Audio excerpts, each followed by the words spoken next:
हरिओम आत्मीय भक्तजनों सप्रेम जय श्री हरि।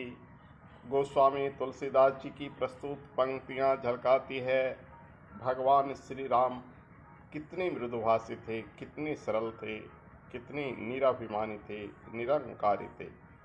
आइए शुरू करते हैं उस समय की बात जब भगवान शिव जी का धनुष टूट गया और परशुराम क्रोध में सभा में आए और पूछते हैं यह शिव शंभो का धनुष किसने तोड़ा।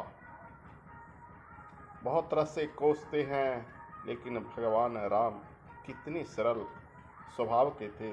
इन पंक्तियों में गोस्वामी जी बताते हैं, नाथ शंभो धनु भंजनिहारा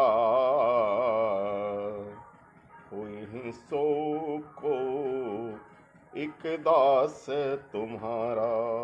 कहते हैं, हे नाथ, इस शंभु धनुष को तोड़ने वाला कोई आपका सेवक ही होगा।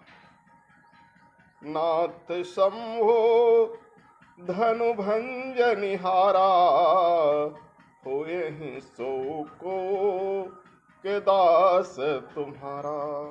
कितनी सरल स्वभाव में भगवान विनम्रता के साथ कहते हैं, लेकिन भगवान परशुराम का क्रोध शांत नहीं होता है।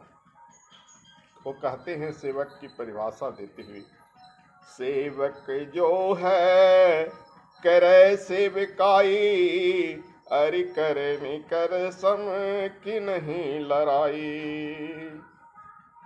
सुनहु राम जेहि शिव धनु तोरा, सुनहु राम जेहि शिव धनु तोरा, सहस बाहु सम सूरि पुम्योरा। कहते हैं, हे राम, सेवक उसे कहते हैं जो सेवकाई टहलगिरी करे, स्वामी की आज्ञा का पालन करे। ये नहीं कि वो दुश्मन की तरह लड़ाई करे। सुन लो राम, इस सभा में बैठे हुए कोई भी क्षत्रिय अगर इस शिव धनु को तोड़ा है तो वो मेरा शत्रु सहस्त्रबाहु अर्जुन की तरह है। सभी जानते हैं कि सहस्त्रबाहु अर्जुन भगवान परशुराम के क्रोध का शिकार बना। कार्तवीर्य अर्जुन, जिसे सहस्त्र भुजाओं सहस्त्र बाहों का सम्राट कहा जाता है, जिसकी भुजाएं में 1000 हाथियों का बल था, भगवान परशुराम ने उसे धराशायी कर दिया। क्षत्रियों के अहंकार को चकनाचूर कर दिया और एक बार नहीं 21 बार है वंशीय राजपूतों का सर्वनाश कर डाला। जी हाँ, सभी राजपूतों का नहीं। प्रश्न उठता है तो जनक भी राजपूत थे, भगवान राम भी राजपूत थे, दशरथ अयोध्या कुल में कितने क्षत्रिय, उन्होंने सिर्फ है वंशीय क्षत्रियों का विनाश किया, न कि सूर्यवंशियों और चंद्रवंशियों का।